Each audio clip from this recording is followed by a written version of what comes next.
thank you all for coming, and thank you so much, Minnie, for being here.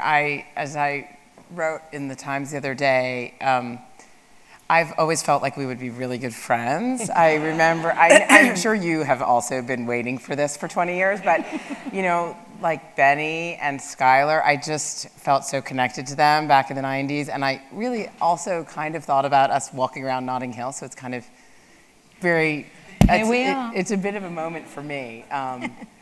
But obviously we're not actually here to talk about our friendship, so maybe we'll do that after. But anyhow, it's been 139 days since the New York Times published its first story about Harvey Weinstein that we just saw. And actually, I'm really proud to say that just a couple of hours ago, we and the New Yorker were awarded the Polk Award, which is one of the major awards in journalism for this coverage, yeah.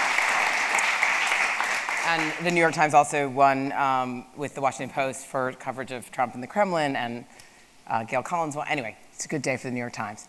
But anyway, it's been about 139 days since then, and it's been more like 500 since the Access Hollywood tape came out in 2016. And I just wanted to ask you, I mean, everybody's experienced this Me Too moment differently. And so I just want to start by asking you, what has surprised you the most? What has inspired you? What's disappointed you? As how this is playing out across society? What are the particulars that really hooked you and, you know?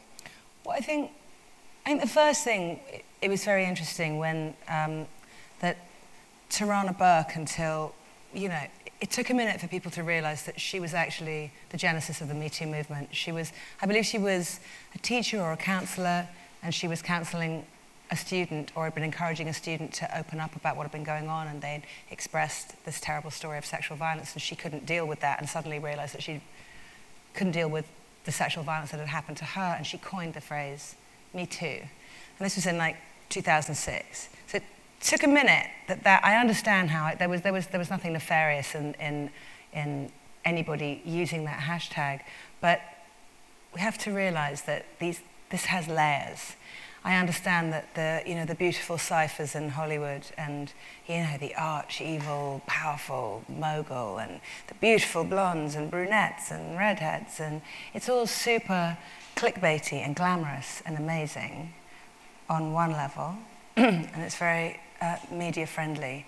But the story goes back. I mean, it goes back as far as women can remember, and hopefully it will go forward in a way that isn't just sensational.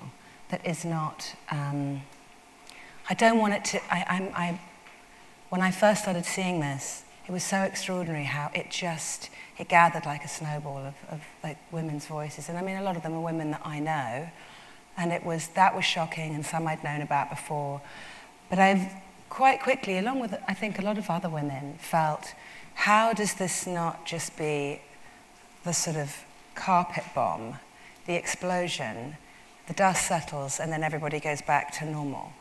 How does this actually have legs to walk out of this sensationalism into something that is meaningful, and into something that gives voice to women that aren't amplifiers like, a celebrity is, which is really, I said that to you the other day, but that's really what, I'm a straight white amplifier. That's the, I am just another actress who works in Hollywood, speaking about the Me Too movement. I am a survivor of sexual assault. But I think what qualifies me more than any of those is that I'm a human being, and in all of this polarization, this has got lost.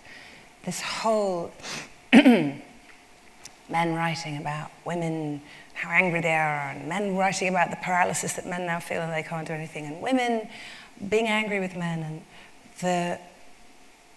it doesn't move forward if we remain this polarized, to me. And that became, in this extraordinary uprising of women, which I hope continues, of women vocalizing their stories and what has happened to them, I really hope that men will be able to add their voices to that, not as survivors of sexual assault, but as people who walk next to us and, who are unafraid to interact, because this movement feels scary to a lot of men that I've talked to. Right. And that was a long answer. That's a good answer. Sorry. We're just getting started. So you mentioned you were a survivor of sexual assault, and you spoke out about that before Harvey Weinstein, back after the Access Hollywood tape. You talked about being 17 and at a Greek resort and someone hit on you and then actually hit you and you refused to dance with him. And you said that every girl I know had been assaulted, right? Every girl I know at some point has had a hand put somewhere unwanted or has consented to sex because they thought they had to, or which is not assault, by the way, but is to do with women not having a clear voice around sex and sexual interaction. I don't think, or certainly when I was young, I didn't. But it seemed so funny. I watched the tape. I talked about this assault for the first time on this like really mad, amazing show that's called Watch What Happens Live, and it starts taping live at midnight with this amazing guy, Andy Cohen, and it's, you know, they have you drinking and it's super light and breezy and fun and everyone's talking about it's fun. And suddenly he started talking about the tape and the thing, and it really, the fact that Trump had got away with this admission, I felt like I needed to speak up, even in that strange moment, to somehow speak back to that these assaults happen. And but you hadn't planned it. You hadn't gone on the show to make this big coming out about. Not even slightly. It was in response to also watching, you know, it was right in the middle of the primaries and watching him stalk Hillary Clinton around the stage like the creepiest stalker ever. It was all just so weird and strange, and that all of this stuff was coming up. And my boyfriend made a really interesting point yesterday or the day before, where he said what's so interesting is that people are coming up now with, particularly in the Me Too movement, these moral stories, these ethical stories and these ideas, and they're getting pounded for it. They're getting pounded. And yet the immorality that the current administration in America and Trump himself perpetuate seems to go utterly unchecked, and he exists with impunity so far. But I do pray to Robert Mueller every day. I don't pray to God, I pray to Robert Mueller, who I do believe bears more than a passing resemblance to Sam the Eagle. I love him. Anyway, I'm sorry, I digress, but...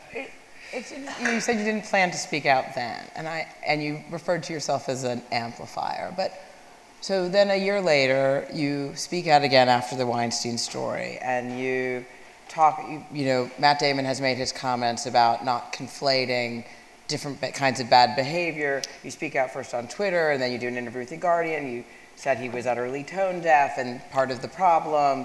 And you got quite a big backlash for this. Bret Stephens in the New York Times came after you. Bill Maher said it's not Me Tooism, it's Me Carthyism. And in the time since then, there's been, I think, quite a bit more debate over this question of conflating different behaviors. You just spoke about consent versus, you know, all the different kinds of bad behaviors. And well, hold on, can I just go back to just because it's too long and we need to just deal with this in bits. So what was interesting about Matt Damon, which was not interesting to the media but was very interesting to me, was not that he was an ex-boyfriend or that I had any sort of beef with him, because God knows I really don't. Like, I haven't seen him in 20 years. But he represented every intelligent, you know, nice, white, male who feels it is their job to comment on the way that women metabolize stuff. And what he happened to be talking about in this instance was how women should metabolize abuse. That we should somehow have a hierarchical system whereby, you know, a touch on the arse is this, the tits is this, you know, front bottom, back bottom, over the shirt, rape. You know, that there would be some kind of criteria. Also, he was only talking about how men should be dealt with, which, of course there should be due process. Of course there is a judiciary that is in charge of doing that. But when I said that men needed to listen, it was that they needed to listen to the women speak about their assault without being prescribed. And what Bret, what's his name? Stephens boy, did you read what he wrote about Woody Allen recently? I'm sure you did. You should all go and Google that. It was astonishing. What he said, he used the kids use the hashtag STFU, shut the fuck up, which is what he said I said. I didn't say that at all. I said the time now was for men to listen. I never said anything about staying silent ad infinitum. There is, as I said at the beginning, there is no way this moves forward unless we do this together. Bill Maher talking about McCarthyism. I mean, it's so polemic and it's so TV. It's so not what this is about. When I think about this movement, not telling people to be quiet, think about the model of truth and reconciliation. Think about that. Use that as the model. Women, people, you get to speak out. You get to be heard. You get to be seen and heard. And people get, the accusers get to hear that. They get to metabolize that. And then there is due process, and then there is healing. And they didn't move on. They moved on as a nation. They moved on as people integrated together. Men and women within this movement need to move on together. We need to find a way of reaching across the aisle, of stopping this paralysis, and of having conversations to make men feel safe about having an opinion and not attacking like Bret Stephens does, or commenting, with apparent authority like a lot of other men do.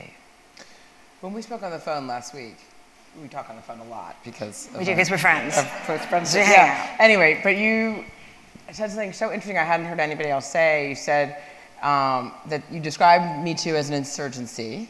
Yes. And said that then, this backlash was focused on the insurgents instead of what they were rebelling against. Well, that is actually what's happening. If you look at this kind of this system, I don't like using the word patriarchy. It's so patriarchal. This system that has been in place that we are all aware of, especially if you is a woman, this thing, when women rose up, it was treated as an insurgency, and consequently, what I've noticed happens with insurgencies is pretty soon people start looking at what's wrong with the insurgency, and they start talking about that, and that becomes the conversation, as opposed to looking back at all the infractions of the system that it's insurging against. So that happened very quickly, and I was like, hang on, it's been literally since October that we've been talking about this, and already tons of journalists are having this massive eye roll about women speaking up and men getting caught in the crosshairs because there are all these accusers that are falsely accusing men. And suddenly I started to hear that it was about this. And I was like, wait, well, I is so way off the ball of, in any system, in any insurgency, there's going to be some bad shit. There's going to be some bad stuff that happens. That doesn't mean that you get rid of the whole system. People call 911 in America asking where their fucking pizza is. Like, people abuse stuff, but that doesn't mean that you get rid of the whole thing. It means that you acknowledge that, you have due process around accusations, and you carry on. And you carry on creating a space that is wide enough for women of all colors, creeds, denominations, socially, economically, gender, whatever, that they are heard. So what happened again last week? You got some shit because you were the first celebrity to speak out about Oxfam. You resigned, or the first one to resign. You've been working with this charity for 20 years. I've you were been an ambassador for 20 years for them. And you stepped down kind of the first allegations that came out, and I think some people think it was a rush to judgment. So why did you speak out so quickly? How do you make the decision of when to speak out, how to speak out? Do you know what? I haven't, apart from with like my mum and my dad and my family, I haven't been in a 20-year relationship with anyone. Like, they're the longest relationship I've been in my life was with Oxfam. Like, I started raising money for them, doing sponsored swims when I was 9 years old, and that was just like, that was when I wasn't on the dock.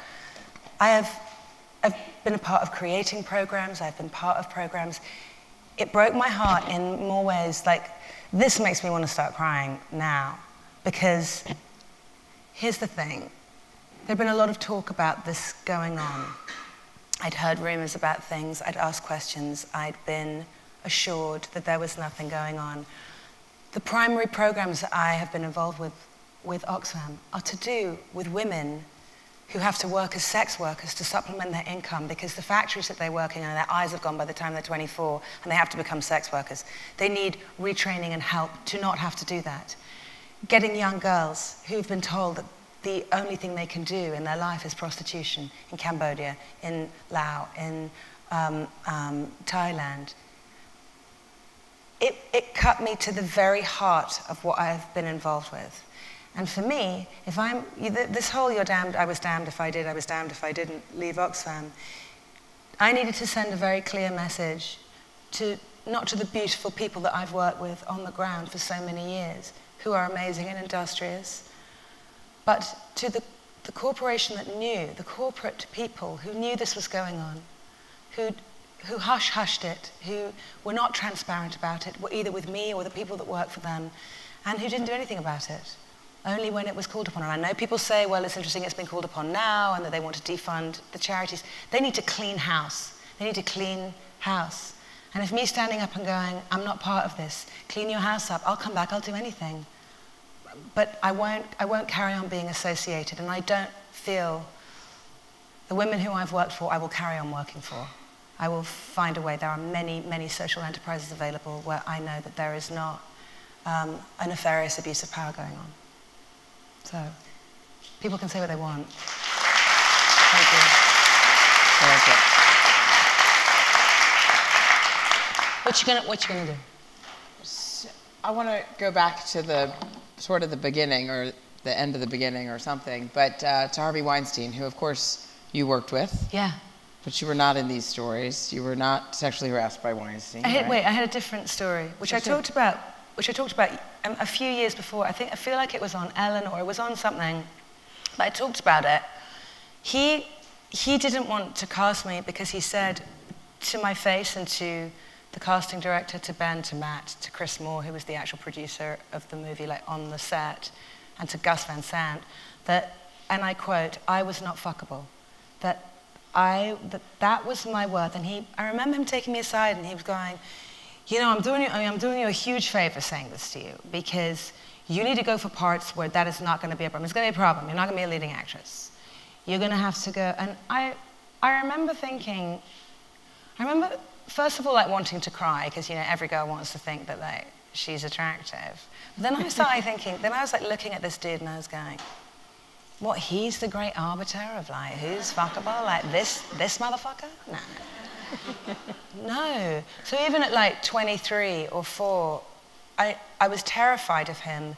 I was terrified that he was right, but these men banded around me, Matt and Ben and Chris Moore and Gus Van Sant, and said, we're making the film with this girl.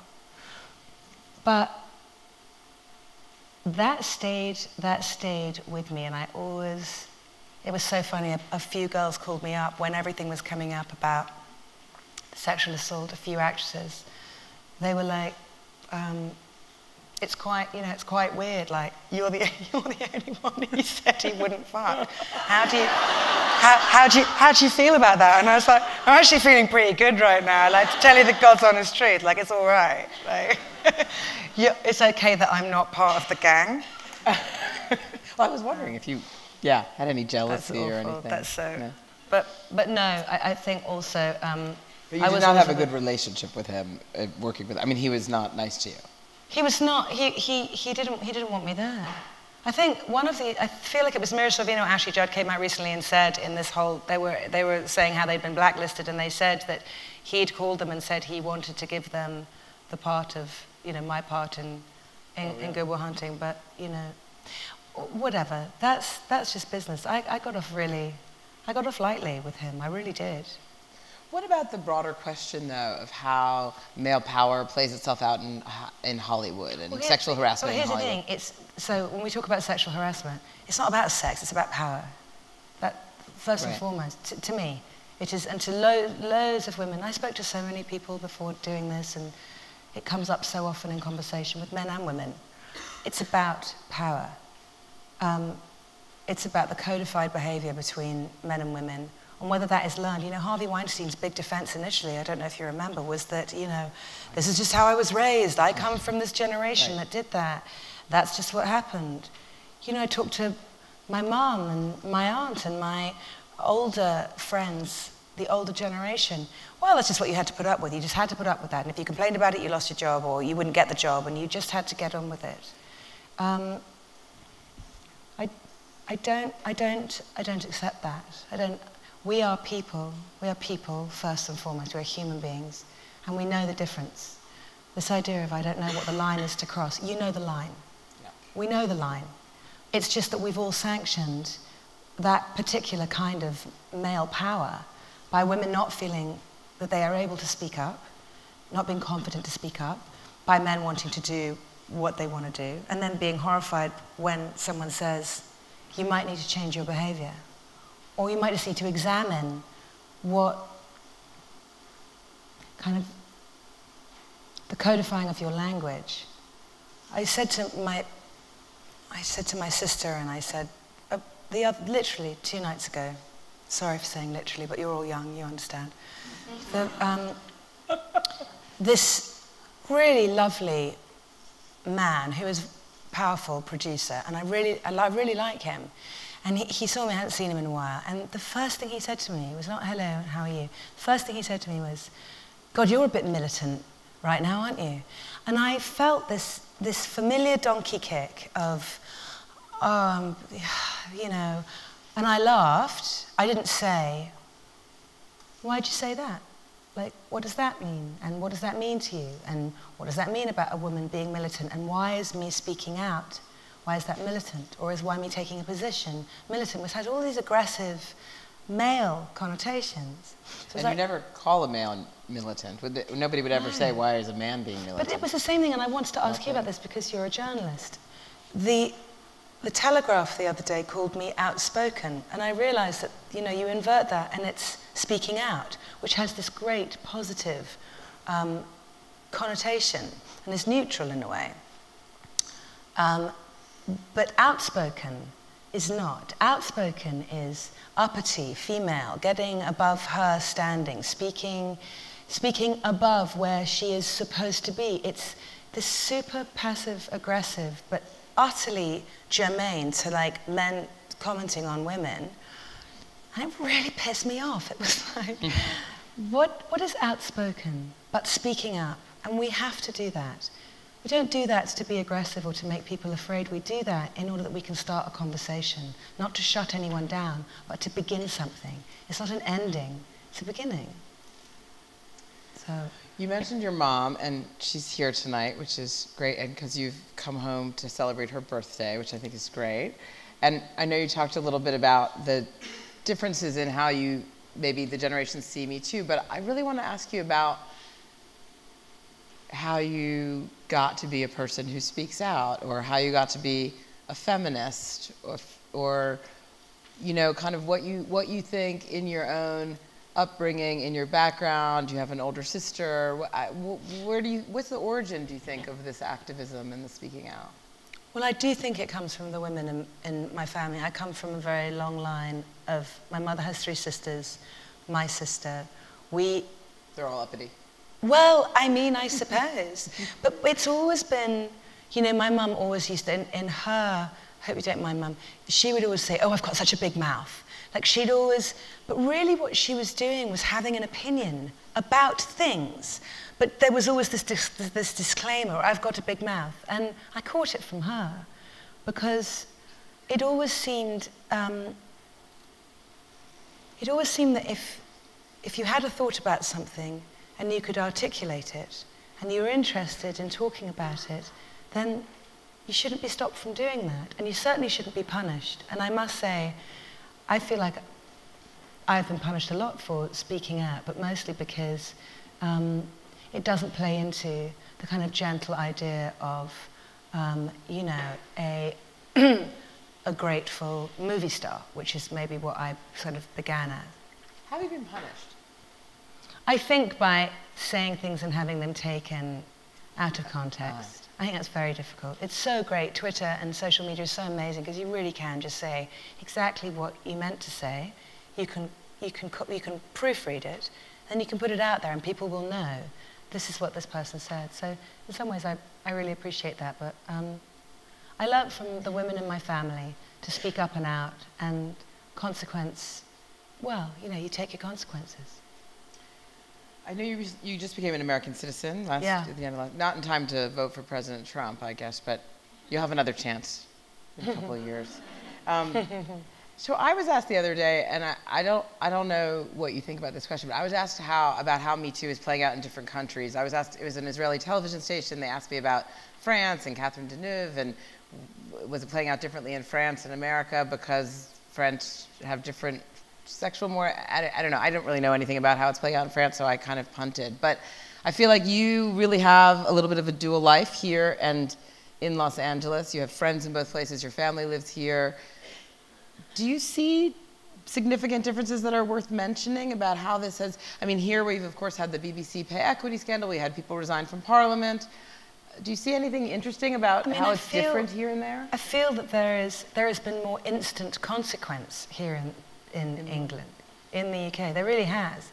I mean, Harvey Weinstein hasn't been prosecuted. You know, the state of New York, kind of brilliantly, is now, you know, there's been a civil suit that the state prosecutor is now bringing against him, against his company, saying that they were complicit in these abuses, and now in the sale of the Weinstein company, money should be paid out to these complaints. But that's the only way they've got him so far.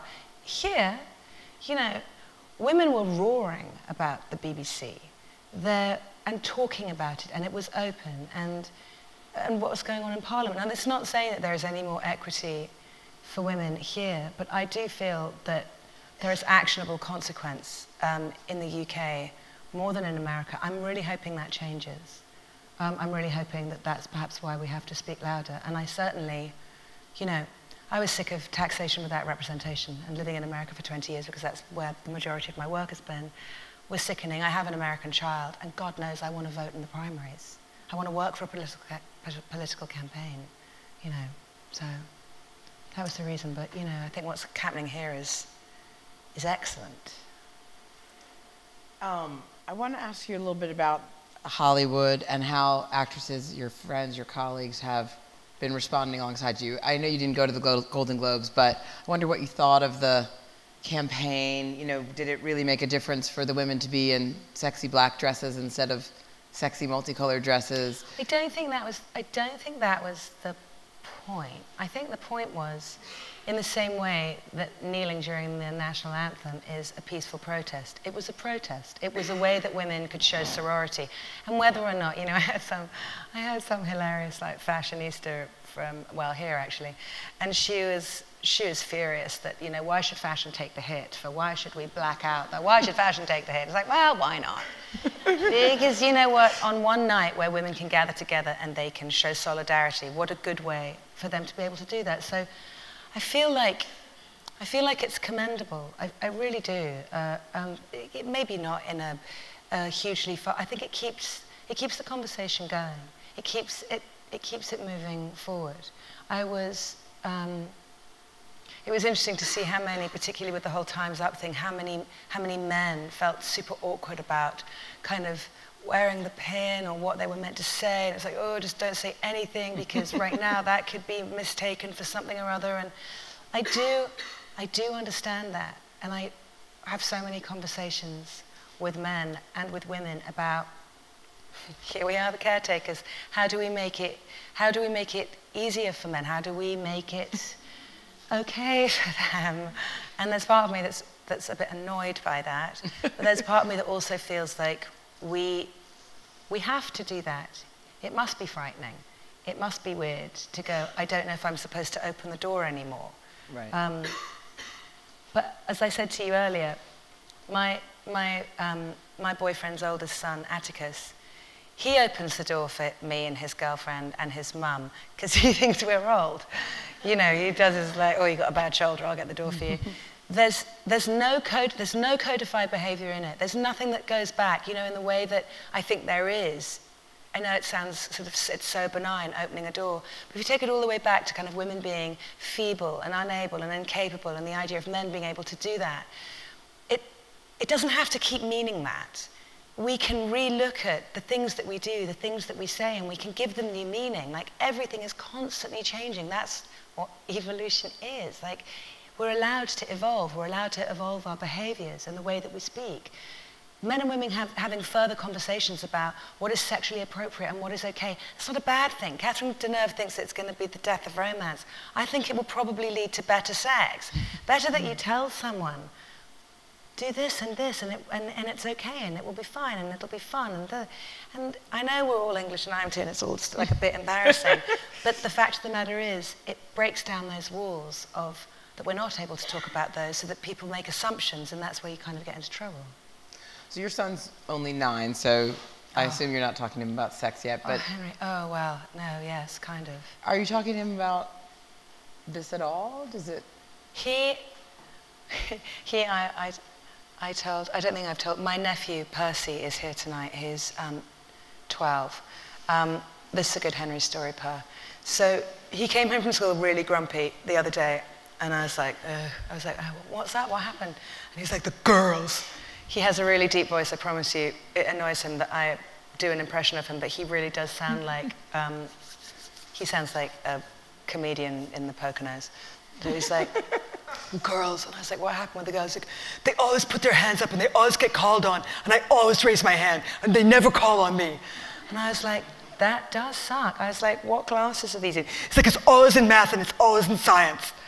And I was like, well, no, there's this thing called patriarchy. So I didn't. I said, gosh, that must be really annoying. That's very hard, I know. But here's the thing. And we talked a bit before because he's fascinated. He's always interested in asking me. He loves knowing all the sports I wasn't allowed to play when I was at school. Tell me about the one that was the girl basketball. Yeah, that was netball. Tell me about the one which was like hitting with the bat, but it wasn't cricket. Yeah, that was rounders. And why couldn't you play soccer? Why, I don't know, because it's only boys played soccer. So he loved all that, so I started to try and frame it around that, saying it was very, very different. Boys got to study car mechanics at my school, and we had to do home economics.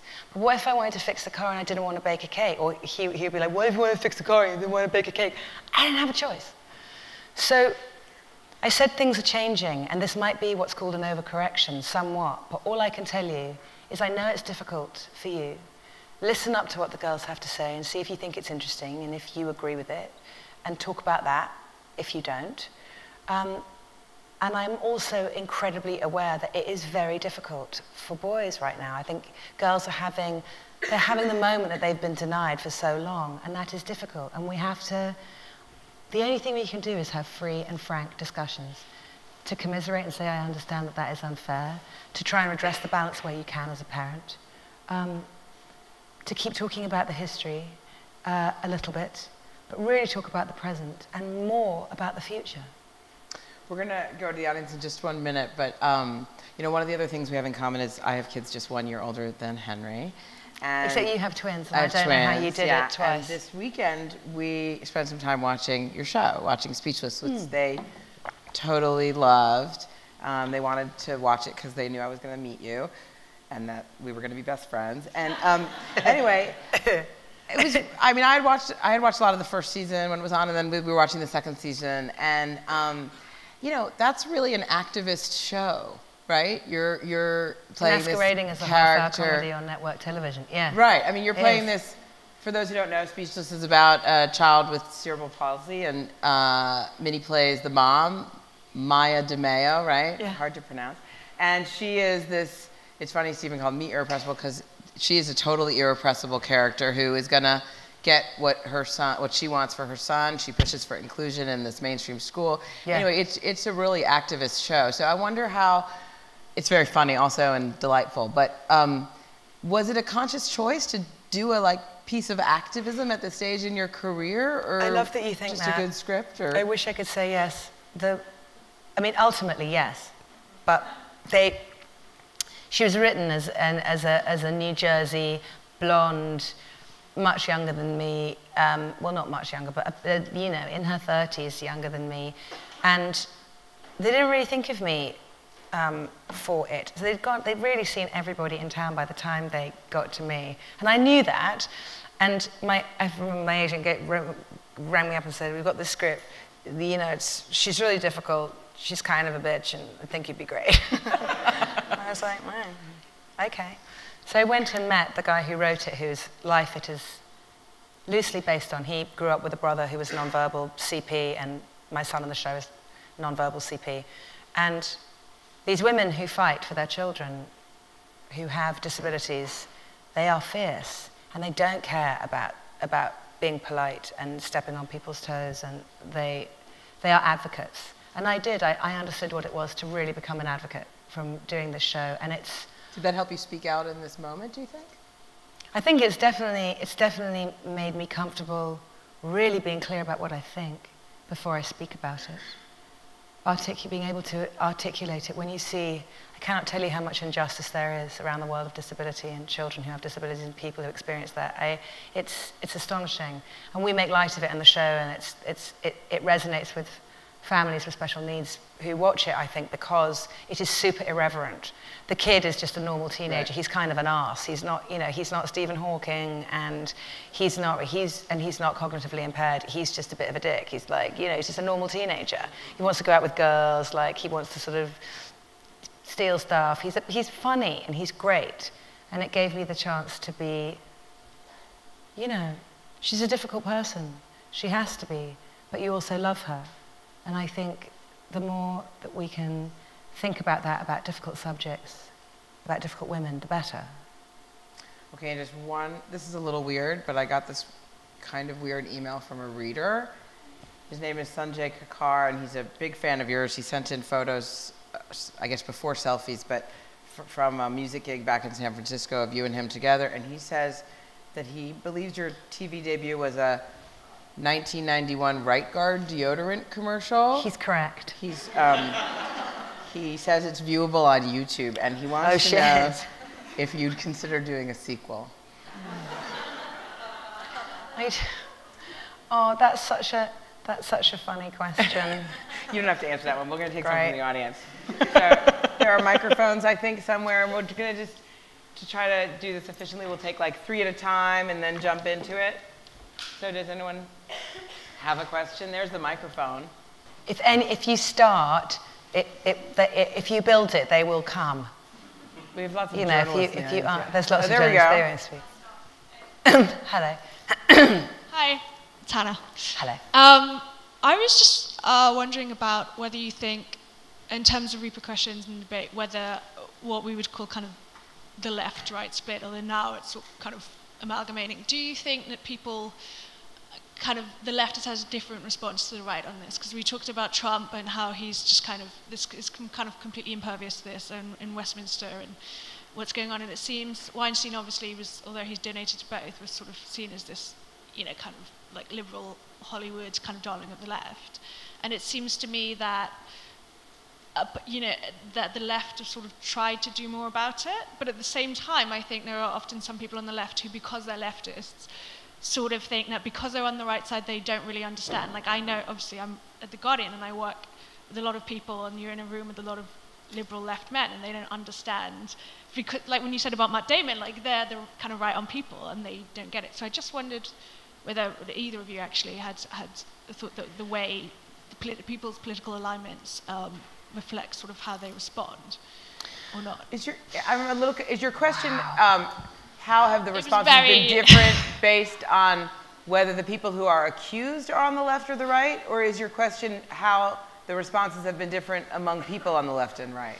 Both, I think politically, well, both actually, because I think the kind of, especially in the US, I think there's sort of, in terms of, Louis C.K., again, like a darling of the left, like the left seems to, those people who have fallen have mostly been kind of on the left. And here, Michael Fallon, like Wentz, we've sort of had a different thing. But I'm just wondering whether, and it's America and the UK. I should have mentioned when I mentioned the Polks that the Washington Post also won a Polk Award for its reporting on Roy Moore. And I think that certainly in the US, that was the outlier, there has been quite a lot of discussion about how things have played out differently, particularly among the politicians. The difference between Al Franken resigning, his Democratic colleagues calling on him to resign, and the way that Trump and other people stood by Roy Moore, a Republican. But the black women of Alabama were the reason that Roy Moore did not get in. That's even a little bit of a myth. Is it? I mean, well, I think it's more interesting than this. Okay. The black women had this massive turnout, and the massive turnout did make a big difference. But the difference in, but the black women of Alabama also voted for the Democrat last time. Right. And the people who changed their votes were the white women of Alabama. So the white women, I forget what the numbers are, but there was something like a 17-point differential between how the white women of Alabama voted in the prior Senate election, Republican versus Democrat, versus this time. So many more white women who had voted for a Republican in the prior election voted for a Democrat, whereas basically all the black women had voted for a Democrat both times. They did turn out in larger numbers, so I think it was definitely a big factor. But the change in the white vote is why he lost. So what I suppose that says is that this is actually a bipartisan issue. You know, it's quite leveling, sexual violence against women and men, against everyone. It is leveling, and the threat of having an alleged paedophile in the Senate, I think, was clearly revolting enough to women who maybe never would have considered voting for a Democrat. I mean, I think I think with the politicians it's been particularly complex, and I think we saw this in the Trump election in particular, because people, when they're at the voting booth, are thinking about lots of things. You know, is the person going to be good for the economy? Is the person a lech? It's a mix, right? Whereas I think in removing people from whether somebody should lose their job as the host of a morning show maybe isn't as complicated, a mix of, real hardcore issues. But yeah. But you're saying here it's played out, did you know anything about how it's played out here, left and right? I don't know that I can. I don't know that I can speak to that, but you probably could speak to that better. Yeah, I suppose it was, the repercussions, like you say, Al Franken, I felt that people, sort of the left sort of, and like on the BBC sort of pay equality and gap, which isn't the same thing, and everyone conflates them, never mind.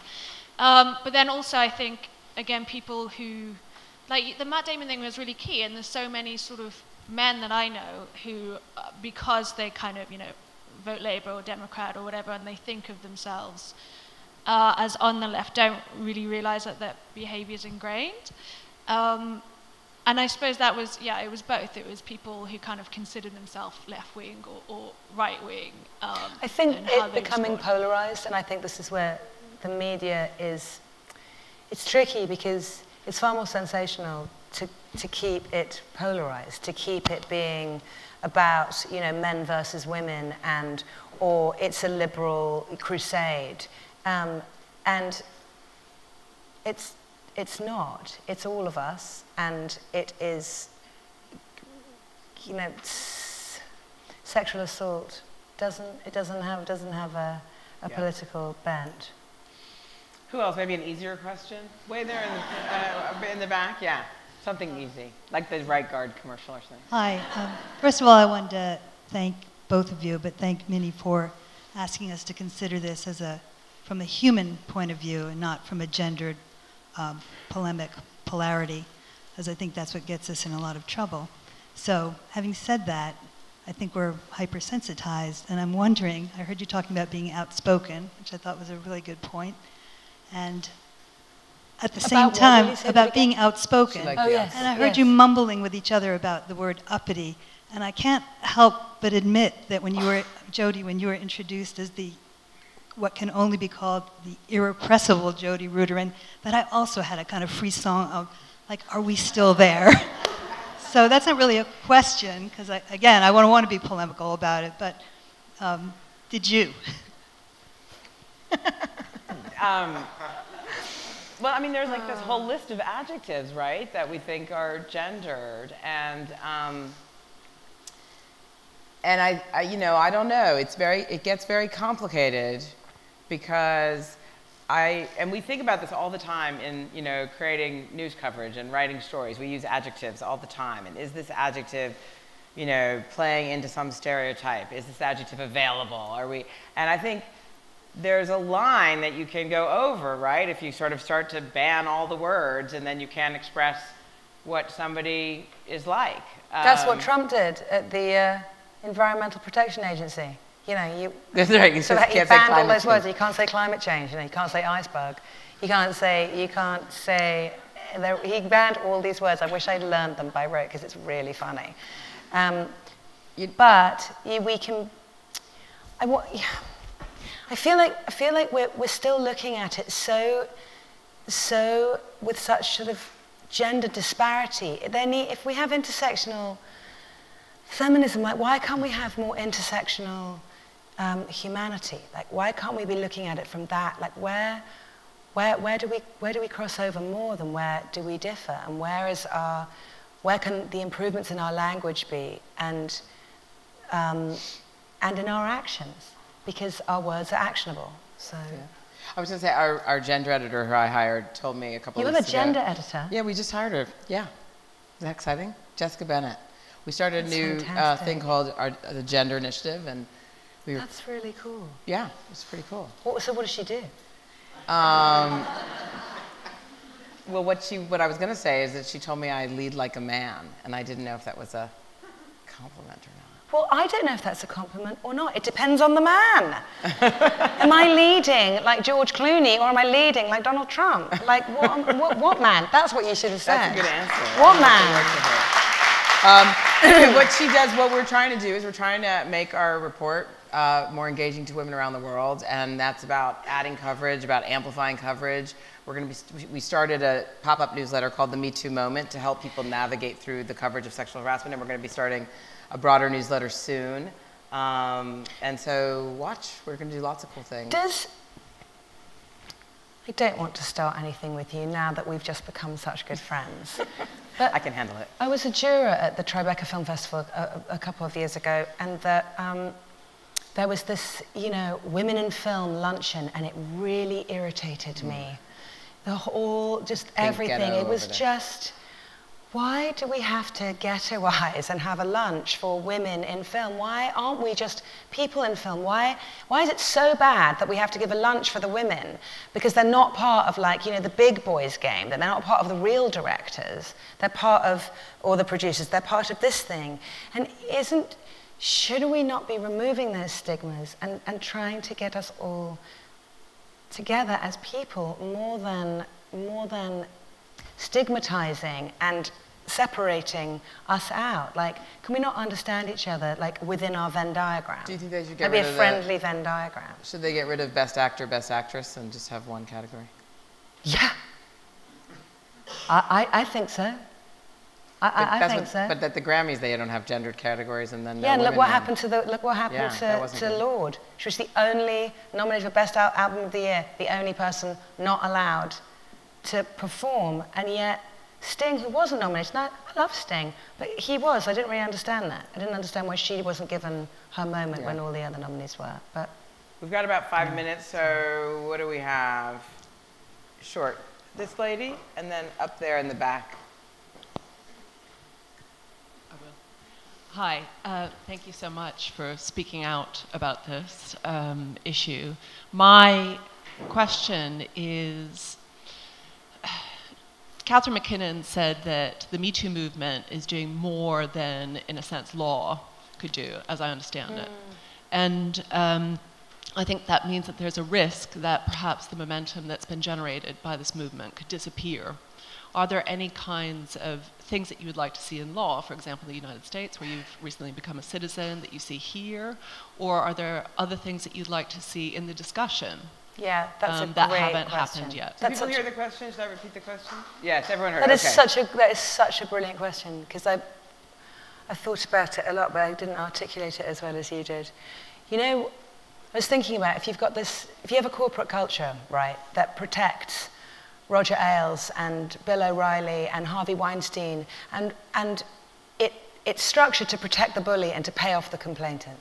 So how about we get rid of that? How about at my kid's school, or any school, hopefully, if there's a bully, your kid's getting bullied, your kid gets protected, but the bully is helped to get some treatment. They're sent away to kind of retrain, figure it out. There are mandates around that.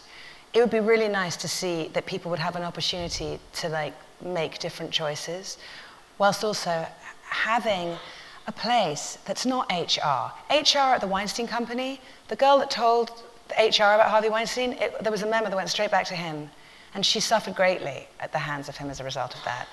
I feel like there need to be independent bodies that are set up, that companies just willingly want and corporations encourage and have, that are places of safety for people to go and talk or report things that are happening that can then be investigated. The companies put money into that they want to be companies of transparency, that they want to be places that people feel safe to work in and not fearful. I don't know how you get that into law when we're barely keeping Roe versus Wade alive. But I feel like there are enough companies that are beginning to think that way and that are wanting to implement that. And I feel like they'll be the trailblazers and that we need to support them and amplify them when they do that. And the media can help there. And that we can talk about exactly that, which is, how does this, because it's one thing for me in Hollywood and Harvey Weinstein, the woman who's working, you know, in the Motel 6 in Kansas or its equivalent in Leicester, where's her voice? Who's listening to her and what are her safe havens and the places that she can take this to? Which is the only way that this evolves, is if it moves out of the clickbait of pretty actresses who I'm really sorry suffered because they did, and into the realm of women everywhere who feel like they don't have any recourse for sexual harassment and violence.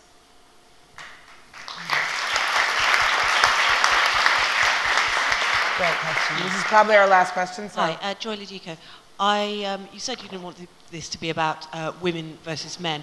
I wanted to ask about the women versus women side of things, which is just two generations, the older generation and the younger generation. And I always feel like I'm on the cusp of both of them. And that various older women do not want to take on what is happening, or the messages that the younger women are putting out. The most extreme example being Catherine Deneuve. Now, you mentioned this was an insurgency and there were always going to be some outsiders in it. But to my mind, there is actually quite a big division between feminists of one generation and of another, and it's a lack of understanding. How would you try and explain one world to the other? Jodi? Yeah, I will. I do have some thoughts, but carry on. No, you start. Oh, Christ. I read that. I read what Catherine Deneuve said. She said she didn't want men to stop having the freedom to seduce, flirt, and annoy women, which I thought was really funny and kind of great, because it felt from another time. It felt very anachronistic in this current moment. But I also understand that that's her opinion and she feels that way. I think that when young women or young feminists or middle-aged feminists start talking to older feminists about it, it really is,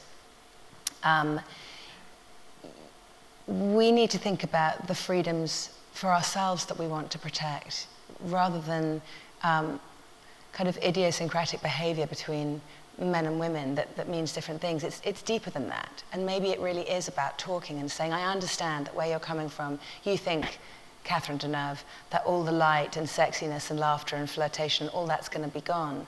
And I'm saying that the freedom for me to say what is appropriate around what happens around my body and me could actually be a really excellent, different conversation with a man or a woman.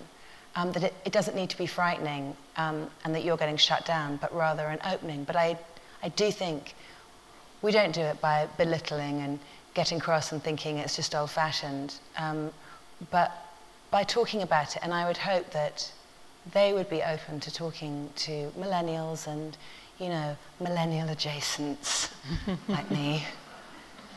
Wait, you're millennial adjacent? Oh, I mean, it's out on the next block. Oh, okay. What do you think, like, what's next? What's going to happen next in this movement? Give us a prediction for the future so that we can come back a year from now and see if you were right. I think more men are going to get involved. I really do.